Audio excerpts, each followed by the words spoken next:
Let me put you back together, then take you apart all over again.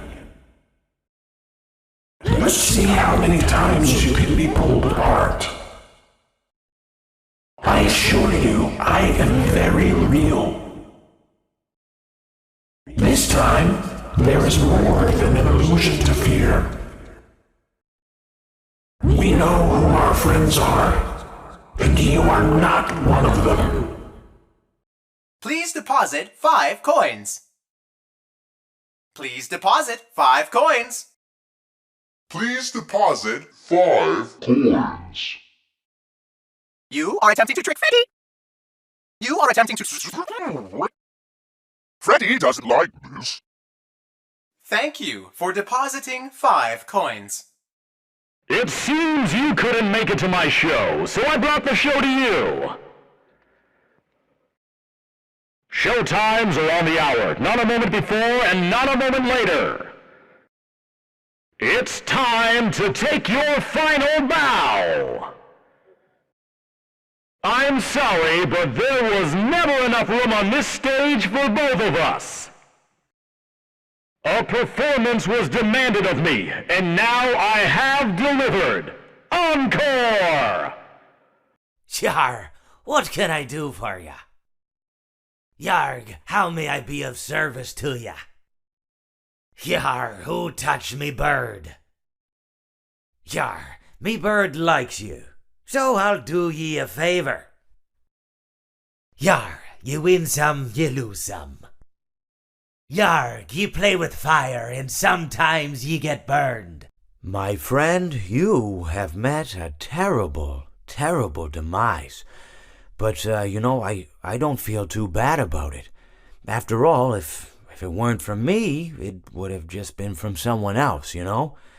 I guess what I'm trying to say is life goes on.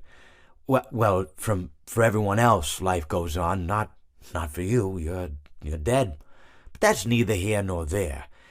It reminds me of one summer day in the park. I was having just a delightful picnic with my good friend Orville. And I said to him, Orville, I have a story. And he said to me, what's the significance of the story? And I said to him, Orville, not every story has to have significance, you know? Sometimes a story is just a story. If you try to read into every little thing and find meaning in everything anyone says, you'll just drive yourself crazy. I had a friend do it once. Wasn't pretty. We talked about it for years. And not only that, but you'll likely end up believing something you shouldn't believe and thinking something you shouldn't think, or assuming something you shouldn't assume, you know? Sometimes, I said, a story is just a story. So just be quiet for 1 second of your life and eat your sandwich, okay?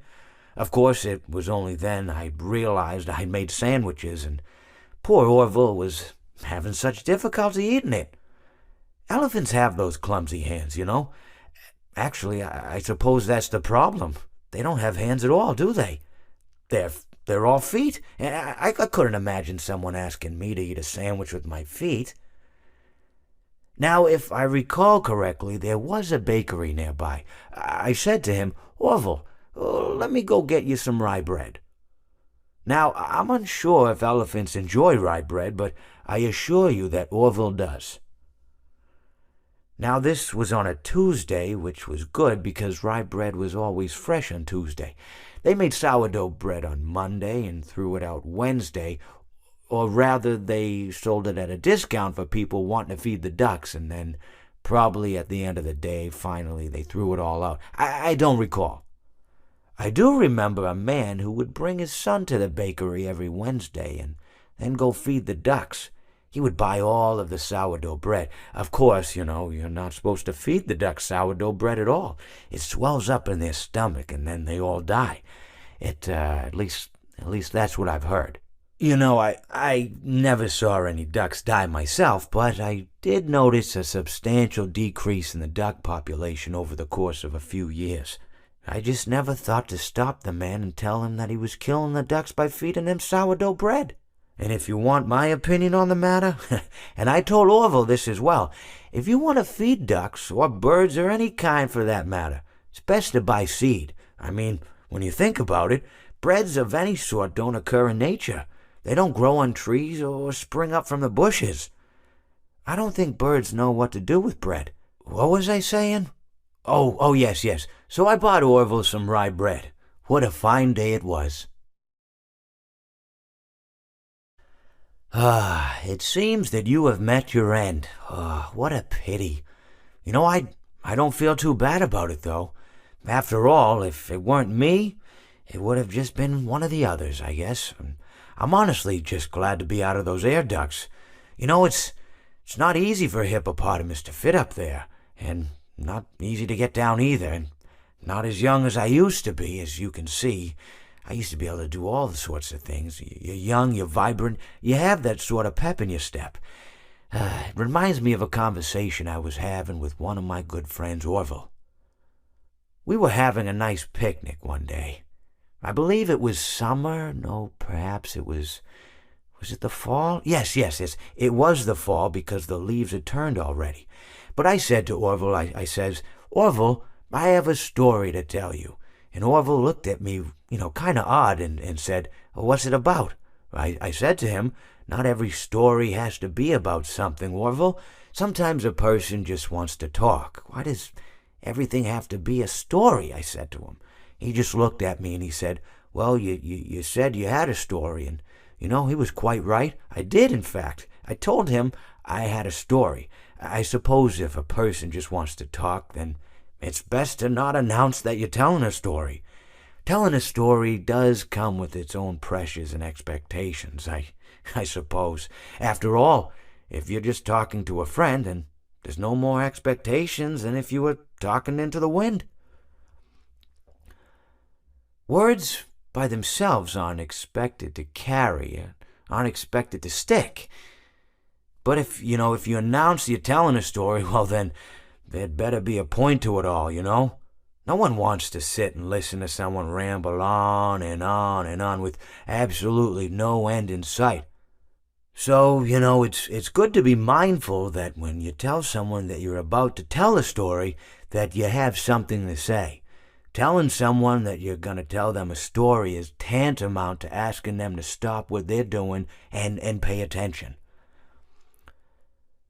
You're basically saying, hey, buddy, stop everything. Stop what you're thinking. I have a solution to everything. And, well, I didn't really have any story to tell. In hindsight, I probably just misspoke when I said that I had a story. I think it would have just been better to tell Orville that I wanted to tell him something rather than tell him that I had a story. But, even then, it might have put too much importance on the whole thing. Either way, it was quite a nice day. I remember that we were drinking tea. Well, it seems that your journey has ended. Very sorry about that. It was always going to end this way, of course. If it weren't by me, it would have just been by some other, terrible thing. Just, you could not imagine how terrible it would be. Just, I get scared thinking about it. I'm glad it's not me. It reminds me of a time I was speaking to my good friend Orville. We were sitting on a park bench watching the pigeons. I was on the left, he was on the... Oh, wait, was I on the right or left? Anyways, it doesn't matter. We were sitting on there watching the pigeons. And I said to Orville, friend, those birds are frozen. And he kind of looked at me like I'd lost my mind. But I reminded him that it was winter, and often birds will sit in a tree until they freeze. And then they sort of fall to the ground until the sun warms up and they can, move around again. So I said to Orville, you might as well save those breadcrumbs until the birds thaw, because they can't very well enjoy them in the condition they're in. To which he asked what I meant, and asking what condition the crumbs should be in before he threw them to the birds, assuming that I meant the birds couldn't enjoy the breadcrumbs in the condition that the crumbs were in, when in fact I had meant the birds could not enjoy them in the condition that the birds were in, considering that the birds were frozen.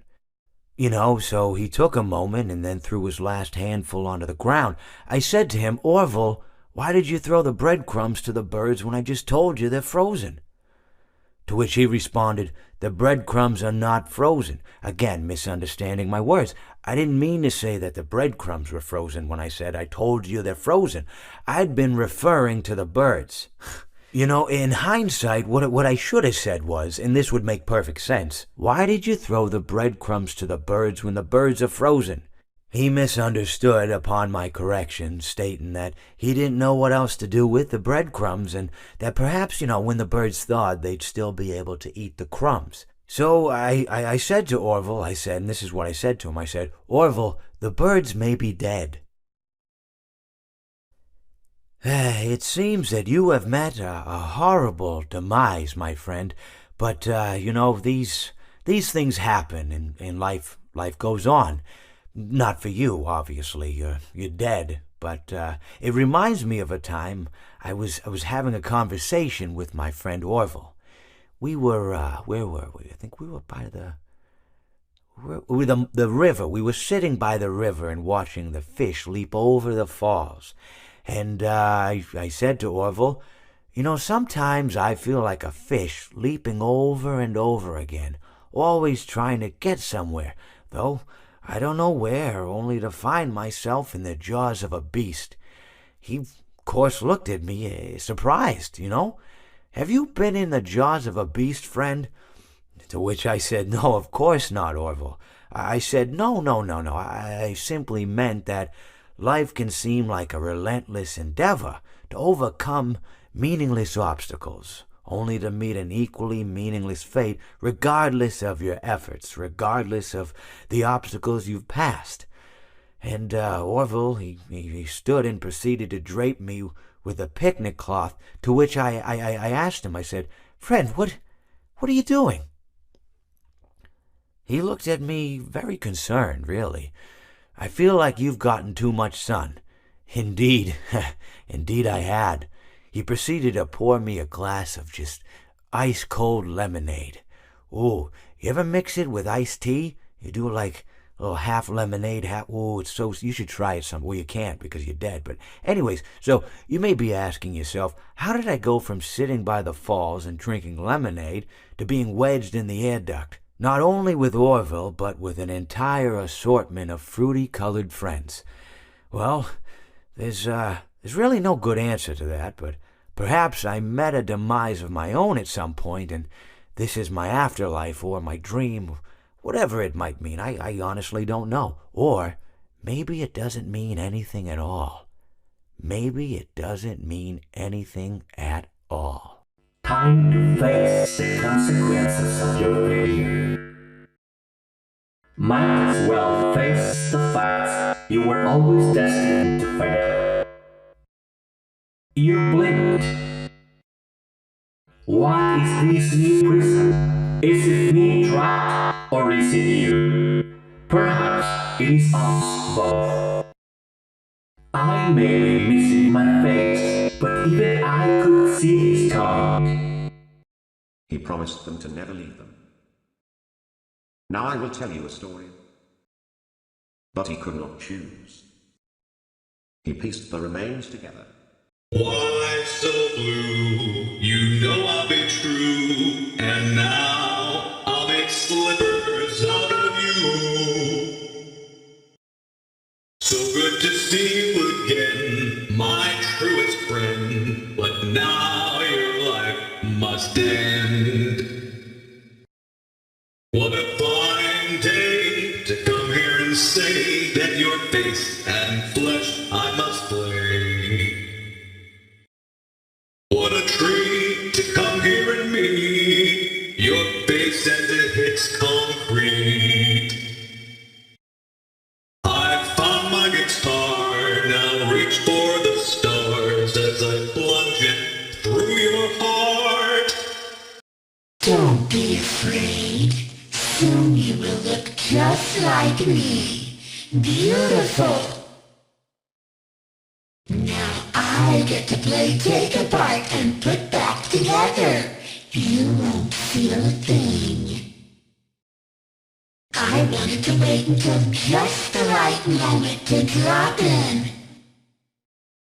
It's so much more fun hanging out in here with you. He's here and always watching, the one you shouldn't have killed. You will not be spared. You will not be saved. The shadow fears me. I am your wickedness made of flesh. I am here to claim what is left of you. I will vomit you back to relieve your horror. I bet you weren't expecting me, were ya? Turn your back for 1 second and I'm like, wazoo! Ninja skills. You and I don't get to talk as often as I'd like. Everyone underestimates me, but then they turn their back and I'm like, boo! And they're like, wah! Move over, Freddy Fazbear. Happy Frog is the new star of the show. We've only just begun. I will never let you leave. I will never let you rest. Don't get distracted. Today is all about me. I'm ready for my close-up. Say cheese. Smile. Don't you hate getting killed by obscure secondary characters? Stranger danger! I was just waiting for you to drop your guard. Whoops, that's gonna leave a mark. This is how it feels, and you get to experience it over and over and over again, forever. I will never let you leave. Time for your controlled shock. Time for your controlled shock. Let's see how many pieces I can cut you into. You won't die, but you'll wish you could.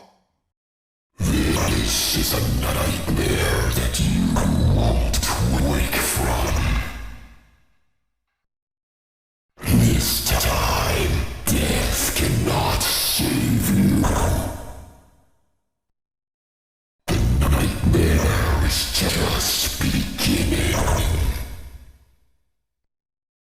Let's taste death again and again and again. I am the fearful reflection of what you have created. I consider it a dignified death. Not really. It was actually quite pathetic.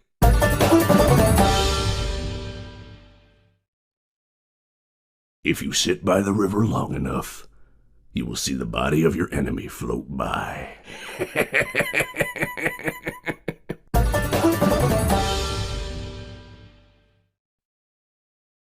Even monkeys fall from trees.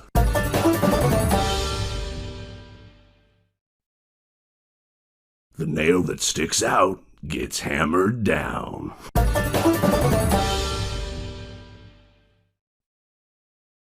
The talented hawk hides his claws.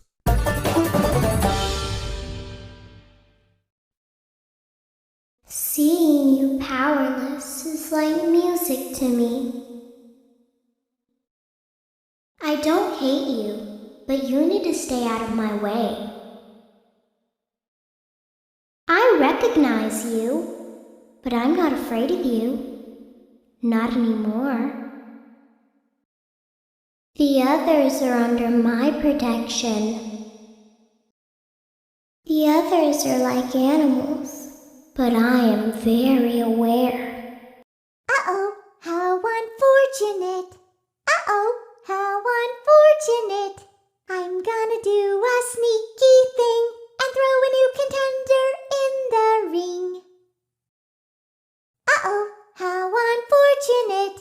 Uh-oh, how unfortunate.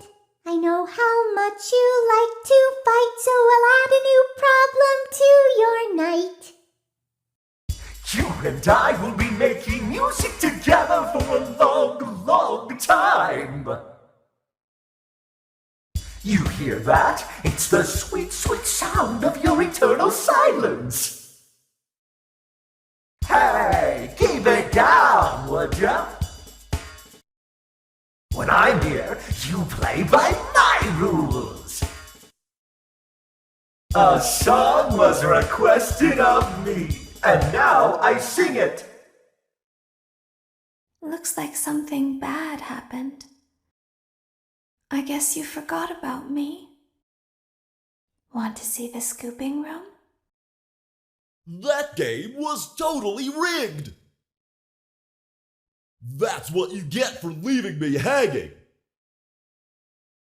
It's not my fault! I have these fat plastic fingers and can't press the buttons! Mr. Hugs got me again! If I get jump scared, you get jump scared! I never thought I'd make it through that vent, but now we are together. Let me show you how to break your face and look like me. I was the first. I have seen everything. Come closer. Let's smile together. I have seen him, the one you shouldn't have killed. What did you think of my act? I don't get out much, so you'll have to forgive my enthusiasm. I hope you enjoyed the grand finale. Now is my time to shine. He tried to release you. He tried to release us. But I'm not going to let that happen. I will hold you here. I will keep you here. No matter how many times they burn us. That's right! And don't you come back now, you hear? That'll teach you for trying to trick this old bird. Thought you could fool me with that sign, but I was too smart for you. I may not like wet floors, but the smell of fresh meat is just too enticing. Come closer. Help me count my teeth. You're not so big. Just a bite-sized morsel. You knew I'd get you eventually. There just isn't room in here for both of us. Flash that light all you want. It can't save you now. I could hear you breathing. Admit it, you wanted to let me in. Why do you hide inside these walls? Don't be shy. These are strange circumstances that have brought us together. Shh. It will all be over soon. Shh. There is room for one more. Shh. Come spend eternity inside with me. Shh. I've been looking for you, and now I will never let you go. Shh. I'm so glad that I found you. Let me make room for you. Never underestimate the cunning of a pirate. Or a fox, for that matter. You never stood a chance. I came for ye booty. That be treasure, you know. I can't run like I used to, but I can pull myself apart just fine. So much more spacious in here. I may stay a while. Did things get really hot in here, or is it just me? Come and burn with me. The fire within me burns eternal, and now you shall as well. I am a burning reminder of your misdeeds. Greetings from the fire, and from the one you should not have killed. I am remade, but not by you, by the one you should not have killed. No light can save you now. I have always been hiding in your shadow. What a gift to relish, a victim that can't perish. I am given flesh to be your tormentor. You won't get tired of dying, will you? Where's my beak? Lodged in your forehead, of course. You won't get tired of my voice, will you? Let's go somewhere more private, so I can eat you.